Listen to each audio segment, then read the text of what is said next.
Praise lord. ప్రభు అయిన యేసుక్రీస్తు వారి శుభనామంలో అందరికీ వందనాలు. ఈ ఉదయకాల సమయంలో ఆయన పాద సన్నిధిలో అందరం కూడి రాగలటానికి ప్రభు మనకి ఇచ్చిన ఆ గొప్ప ఏర్పాటును బట్టి ప్రభును స్తుతించి ఆయన గణపరచ బద్దులమై ఉంటాం. మరి ఉదయకాల సమయంలో దేవుని వాక్యాన్ని మనం ధ్యానించుకోక మరి చిన్న భాగాన్ని మనం జ్ఞాపకం చేసుకుందాం. యాకోబు రాసిన పత్రికలో నుండి మరి యాకోబు రాసిన పత్రిక 4వ అధ్యాయం 2వ వచనం చదువుకుందాం.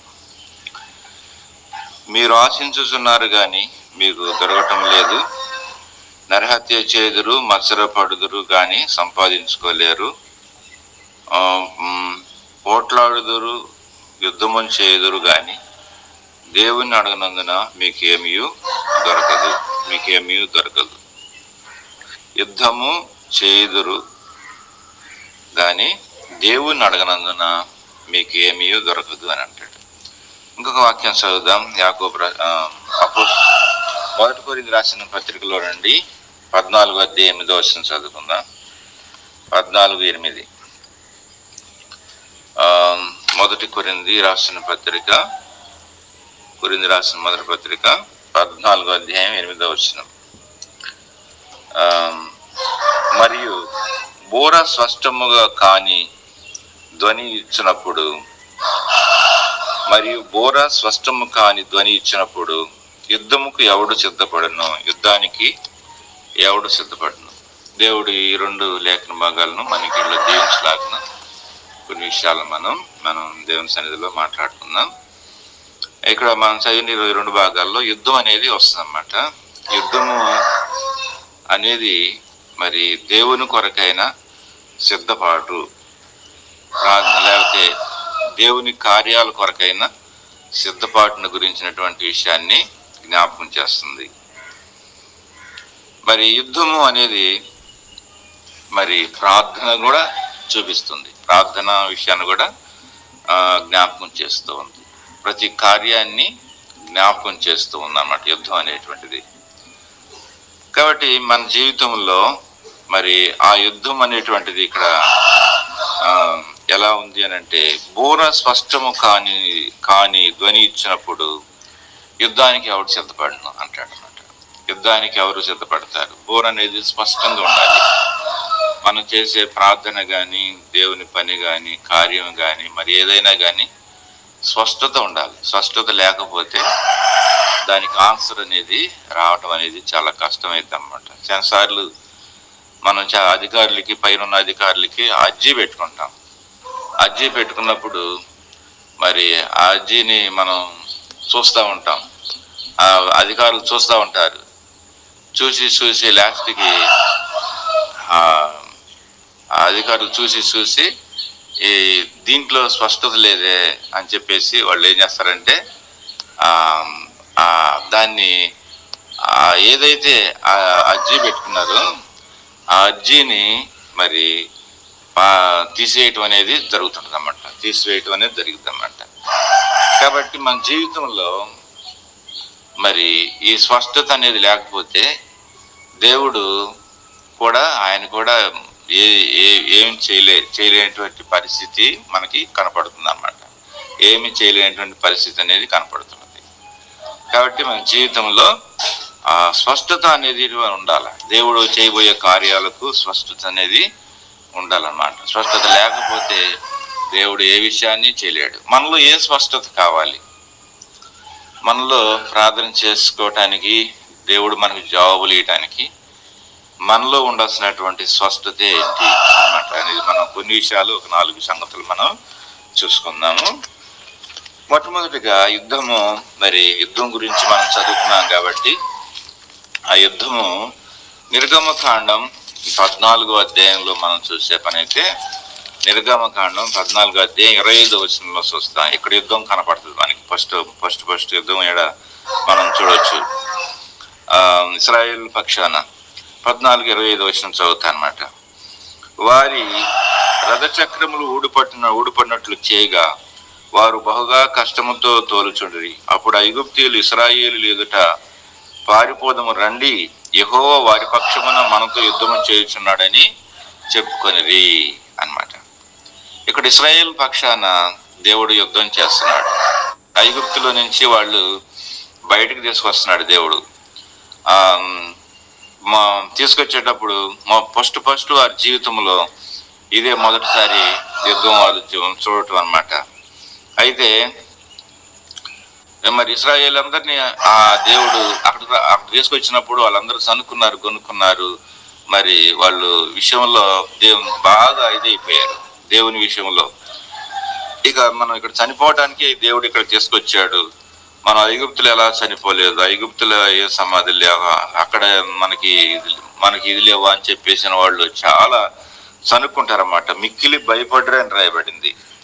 కాబట్టి మరి అయితే 13 వచనం అంటాడు, 14-13 అంటాడు, అందుకు మోషే భయపడకుడి, యెహోవా మీకు కలగొచ్చేయు రక్షణను మీరు ఊరకే నిలిచుండి మీరు నేడు చూచిన ఐగుప్తీయులకి మీదట ఎన్నడూ చూడరు. యెహోవా మీ పక్షమును యుద్ధం చేయను, మీరు ఊరకే ఉండవలనని ప్రజలందరితో చెప్పాను. ఇక్కడ యుద్ధము దేవుడు చేస్తాడు, మీరు చేయాల్సిన అవసరం లేదు, మీరు ఊరకే నిల్చుని చూడండి అన్నాడు. ఇప్పుడు ఇశ్రాయేల్ పక్షాన దేవుడు యుద్ధం చేసినటువంటి వాడుగా ఉంటాడు అన్నమాట. ఈ మొట్టమొదటి యుద్ధములో వారిని వాడుకున్నటువంటి విధానం ఏమిటంటే మరి వారికి రక్షణ అనేటువంటి మొట్టమొదటి అన్నమాట. మనసును దేవునికి అప్పగించుకోవటము. మరి మీరు అందరూ మారు మనసు అనుభవంలో ఉండండి, మీరు నమ్మండి, ఆయన కార్యం చేస్తాడు, మీరు నమ్మండి అని అంటే వారు నమ్మలేనటువంటి స్థితిలో ఉంటారన్నమాట. కాబట్టి అయితే సముద్రం యొక్క అడుగు భాగాన వారి ఐగుప్తీయులందరూ కూడా చనిపోయి మరణం పొందిపోతారు. దేవుడు వారి యుద్ధం చేయకుండానే దేవుడు వారికి గొప్ప విజయాన్ని కలగచేసి వారిని బయటికి తీసి నడిపించినటువంటి విధానం మనకి కనిపిస్తుంది అన్నమాట. ఈ మొట్టమొదటి యుద్ధంలో దేవుడు వారిని నమ్మకత్వాన్ని కోరాడు. నమ్మకత్వాన్ని అనేటువంటి విధానాన్ని కోరాడు. మీరు నమ్మండి, దేవుడు ఆయన చేయబోతున్నాడు, మీరు నమ్మండి అని చెప్పేసి దైవజనుడైన మోషే ఆయన మరి ఎంతగానో మరి అడుగుతున్నాడు, మీరు ధైర్యం ఉండండి, నేడు కలగచే రక్షణ మీరు ఊరికే నిల్చోండి, మీరు నమ్మండి అని చెప్పేసి బతిలాడుకుంటున్నాడు. కాబట్టి ఈ యుద్ధం మనకి ఏం జ్ఞాపకం చేస్తుందంటే నమ్మకత్వం అన్నమాట. నమ్మకత్వం లేకపోతే దేవుడు ఏ కార్యాన్ని చేయలేడు అన్నమాట, ఏ కార్యమును చూడలేరు. వారు నమ్మారు, ఆ 6 నెలలు నడిచారు, అవతలకి వెళ్ళిపోయారు. కాబట్టి దేవుడు గొప్ప ఆ యుద్ధములో దేవుడు ఎవరి మీద ఒక కర్ర ఒక కత్తి ఆడించకుండానే వాళ్ళందరూ కూడా సముద్రంలో నీటి మట్టంలో అడుగు భాగాన వాళ్ళందరూ కూడా చనిపోయినట్లుగా మనం చూస్తున్నాం. వారందరూ కూడా చనిపోయారు అక్కడ. కాబట్టి మొట్టమొదటి యుద్ధంలో మరి ఇశ్రాయేలీలందరూ కూడా సురక్షితంగా రక్షించబడిన వారై బయటకు వచ్చారు. వారందరూ కూడా అక్కడ నశించిపోయారు. దీనికి మొట్టమొదటి యుద్ధంలో నేను వారి నుంచి కావాల్సినటువంటి ఆ యొక్క స్పష్టత అయిన యుద్ధము ఏదంటే నమ్మకత్వము అన్నమాట, నమ్మటం అన్నమాట. నమ్మకం లేకపోతే దేవుడు ఏ కార్యాన్ని చేయలేడు. కాబట్టి నమ్మాల. దేవుడు వద్దకు వచ్చేవాడు ఆయన ఉన్నాడనియు తన వెదుగు వారికి ఫలము దయచేవాడనియు నమ్మవలని కదా అని దేవుని వాక్యం చదివిస్తుంది అన్నమాట. కాబట్టి నమ్మకత్వం అనేటువంటిది చాలా అవసరమై ఉన్నది. ఇది మొదటిది. రెండవది చూడండి, మొదటి సమూయేలు గ్రంథం 17వ అధ్యాయము, మొదటి సమూయేలు 17వ అధ్యాయము 47వ వచనం అన్నమాట. మొదటి సమూయేలు 17 అనగానే అందరికీ మన సండే స్కూల్లో జ్ఞాపకం వచ్చేటువంటి విషయం అనమాట. ఇది 17 అనగానే గొల్యాతు అలాగే దావీదు యుద్ధం అనమాట. ఈ యుద్ధంలో మరి 47 వచనం చదువుతాను. అప్పుడు యెహోవా కత్తి చేతనైనను ఈటి చేతనైనను రక్షించేవాడు కాడని ఈ దండు వారందరూ తెలుసుకుందరు. యుద్ధము యెహోవాదే, ఆయన మిమ్మును మా చేతికి అప్పగించునని చెప్పాను. ఆయన మిమ్మును మా చేతికి అప్పగించునని చెప్పానమాట. ఎవరు చెబుతున్నారు ఇక్కడ అంటే దావీదు మాట్లాడుతున్నాడు. యెహోవా కత్తి చేతనైనను ఈటి చేతనైన అనమాట. అలా జరిగిన సందర్భం ఏంటంటే మరి ఇస్రాయేల్ మీదకి ఫిలిస్తీన్లు దండెత్తుకొని వస్తారు. వాళ్ళు ఇస్రాయేలీలు ఫిలిస్తీన్లు ఎదుట నిలవలేకపోతారు. వాడు రోజు ఒక మారొచ్చి దేవుడు గొలియాత్ అనేవాడు వచ్చి తొడగొట్టేసేసి బూతులు తిట్టేసేసి తర్వాత మేము కలబడటం కాదు, నన్ను కలబడండి, మీరు మరి నన్ను కలబడండి, మేము మీకు దాసులు అయిపోతాం అని చెప్పేసి రోజు తొడగొట్టి సవాల్ చేసి వెళ్ళిపోతుంటాడు వాడు గొలియాత్ అన్నవాడు. అట్లా చాలా దినాలు జరిగింది. దావీదు ఆ ప్రాంతానికి వెళ్తాడు, యోగక్షేమాలు తెలుసురమ్మని వాళ్ళ తండ్రి పంపిస్తాడు.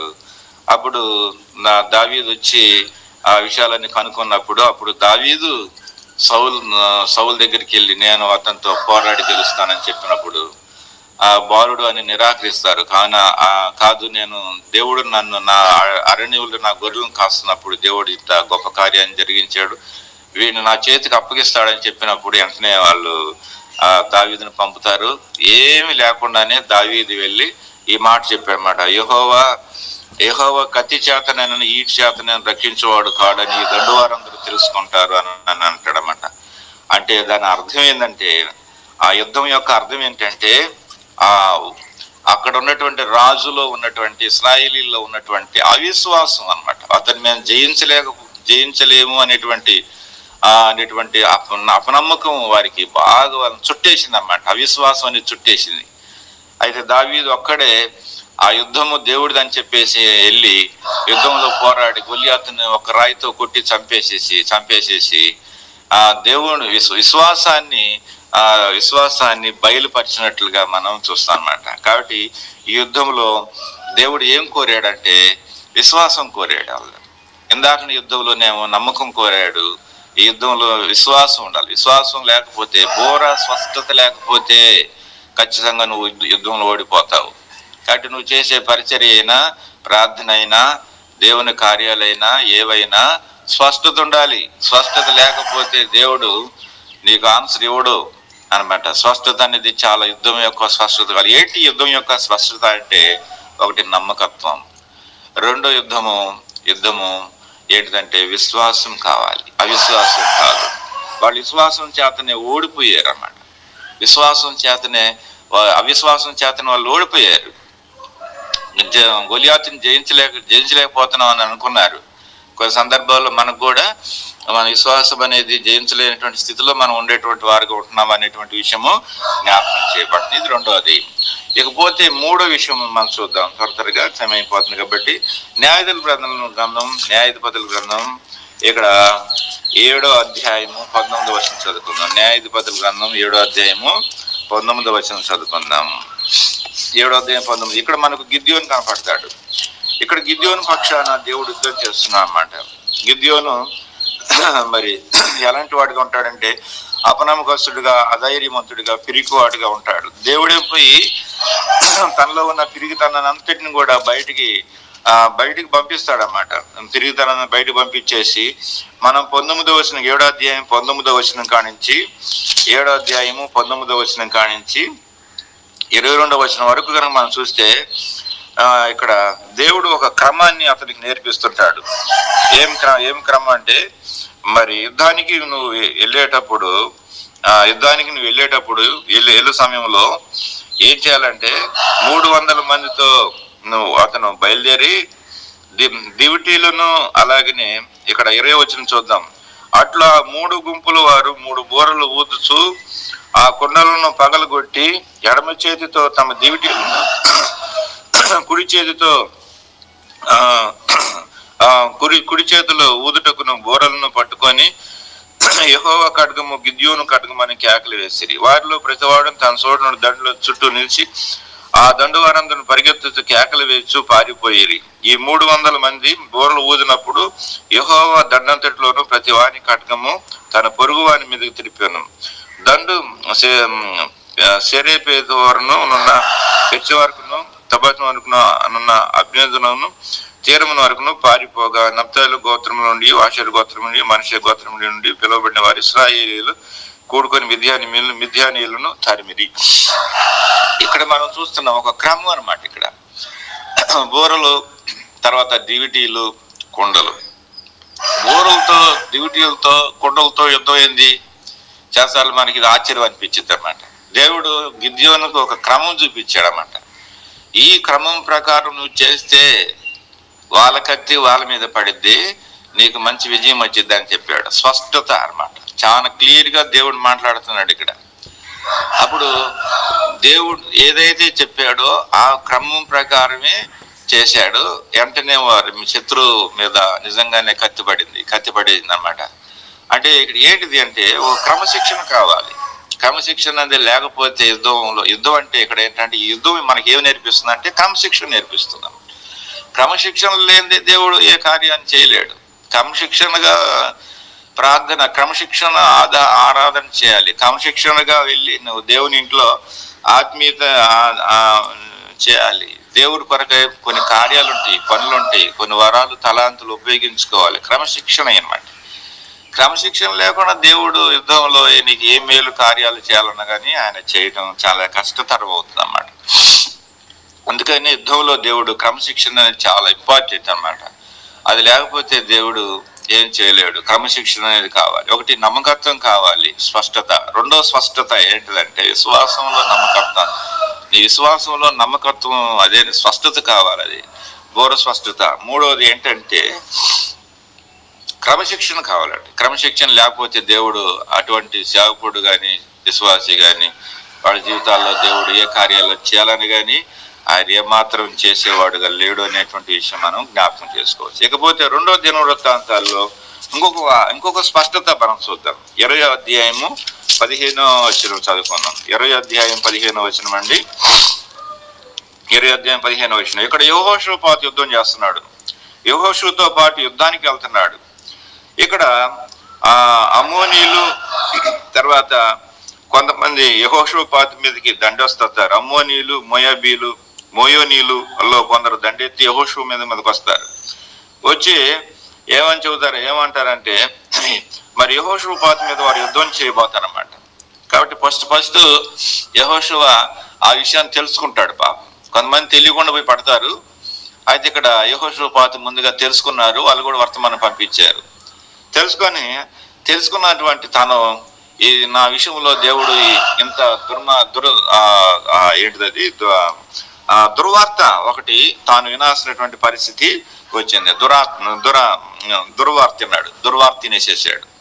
వెంటనే విన్న తర్వాత ఏం చేశాడు అంటే మందిరంలోకి వెళ్ళి కొంతమంది దేవుని సేవకులు, దేవుని బిడ్డలు అందరినీ తీసుకొని పోయి ప్రార్థన చేశాడు. అక్కడ ప్రార్థన చేస్తాడు. అంటే సమయం లేదు కాబట్టి నేను మాకు చెబుతున్నాను ఏనండి. ప్రార్థన చేస్తా వచ్చాడు. ప్రార్థన చేస్తే ఏం జరిగిద్దంటే అక్కడ దేవుని మందిరంలో ఒక దైవజనుడు ఉన్నాడు. ఆయన పేరు హజియల్ అనేటువంటి దైవజనుడు ఒక ఆయన ఉంటాడు. అతను లేచి ప్రవచనం చెబుతాడు. దేవుడు ఇలా చేయబోతున్నాడు అని చెప్పేసి అని ప్రార్థన చేస్తాడు. అప్పుడు వాళ్ళందరూ కూడా దేవుడు చేయబోతున్న కార్యాన్ని ముందుగానే చెప్పాడు కాబట్టి అప్పుడు యెహోషువపాతు అంటాడు, మీరందరూ ప్రభుని ఆరాధన చేయండి, ప్రభును స్తుతించండి అని చెప్పేసి అని అంటాడు. అప్పుడు వెంటనే వాళ్ళందరూ ఆరాధన ఆత్మతో అలాగే ప్రభు యందు దేవుడు చేయబోతున్న ఆ కార్యానికి ప్రభు ముందుగానే వారు స్తుతులు చెల్లించారు. వాళ్ళు ముందుగానే స్తుతి చెల్లించారు. అట్లా స్తుతి చెల్లించిన తర్వాత ఆ తర్వాత వారు యుద్ధానికి బయలుదేరినప్పుడు ఆల్రెడీ కత్తి ఒకరి మీద ఒకరికి విరోధంగా అక్కడ పడింది. తర్వాత వాళ్ళే పొడుచుకొని చచ్చిపోయినట్లుగా మనం అక్కడ చూస్తాం. అది అక్కడ ఈ అధ్యాయంలో రాయబడిన విషయం అదనమాట. అంటే దీన్ని బట్టి ఏంటి స్పష్టత మనకి అంటే ఈ యుద్ధం యొక్క స్పష్టత ఏంటి అని అంటే, ఒకటి దేవుడు నీ మీదకి రాబోతున్న కీడేదో నువ్వు ఎరగాలి. ఎరిగిన కీడును బట్టి నువ్వేం చేయాలి? ప్రార్థన చేయాలి.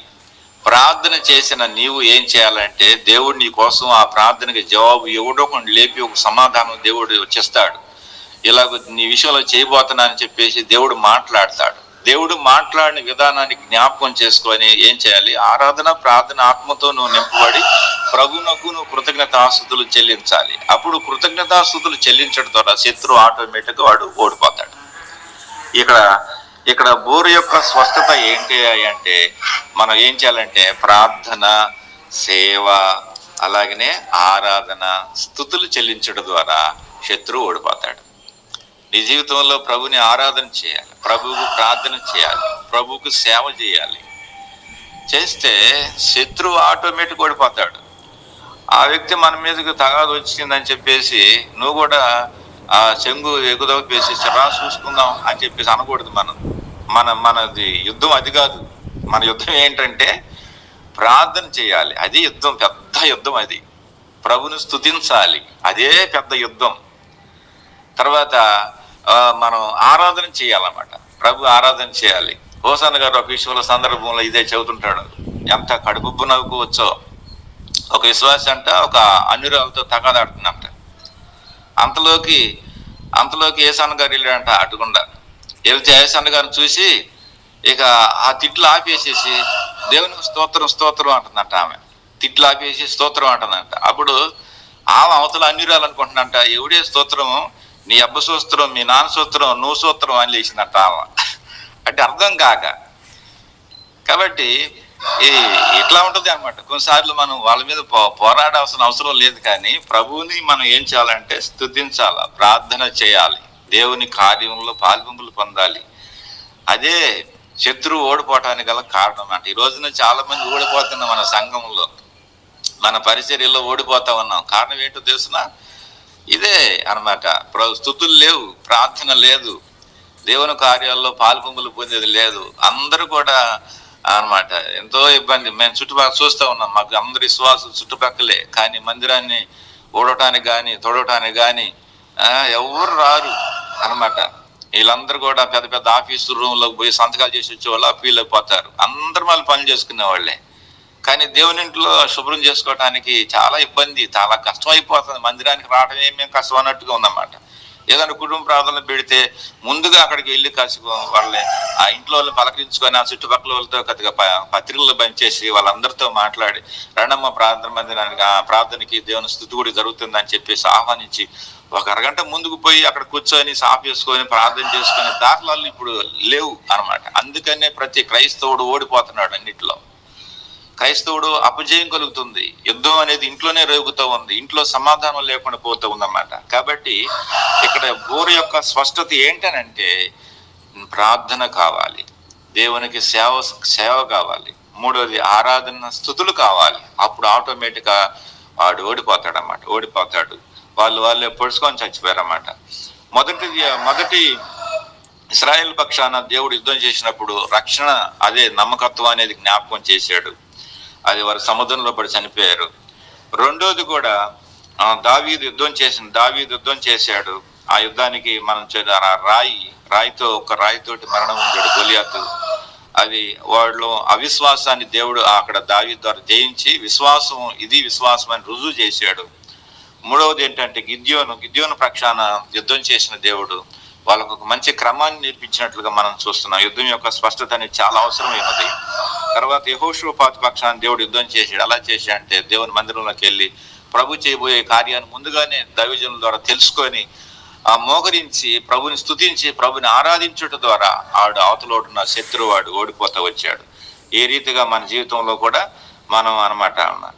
నెహెమ్యా గ్రంథం 4:20 అంటాడు, ఏ స్థలంలో బాకానాది వినబడుతుందో అక్కడికి రండి, దేవుడు మన పక్షమని యుద్ధం చేస్తాడు అని చెప్పేసి అని అక్కడ ప్రజలందరినీ సమకూరుస్తున్నాడు అనమాట. ఇది ఏంటిదో కాదు, ప్రార్థన అన్నమాట. ఎక్కడ బాకానాది వినపడుతుంది అక్కడికి వెళ్ళిపోవాలి మనం. అదే ప్రార్థనా జీవితం అనేది జ్ఞాపకం చేస్తుందన్నమాట. అంతేకాకుండా మరి కీర్తన 57:3 మనం చూస్తాము, యుద్ధం రేగినప్పుడు నేను ధైర్యం విడను అంటాడు. అధైర్యపడను, నేను ధైర్యంతో ముందుకెళ్తాను అంటారు అన్నమాట. కాబట్టి మన ప్రార్థనా జీవితము, మన ఆరాధన జీవితము ధైర్యంతో ముందుకెళ్ళేది, పిరిగితనంతో లేకపోతే అవిశ్వాసంతో వెనక ముందుకు వచ్చేది కాదు. మనం ధైర్యంతో ముందుకెళ్ళాలి. ధైర్యంతో మనం కొన్ని బలహీనతలు ఉంటాయి, కొన్ని పొరపాట్లు ఉంటాయి, కొన్ని ఉంటాయి, మనం తెలుసు అవన్నీ కూడా.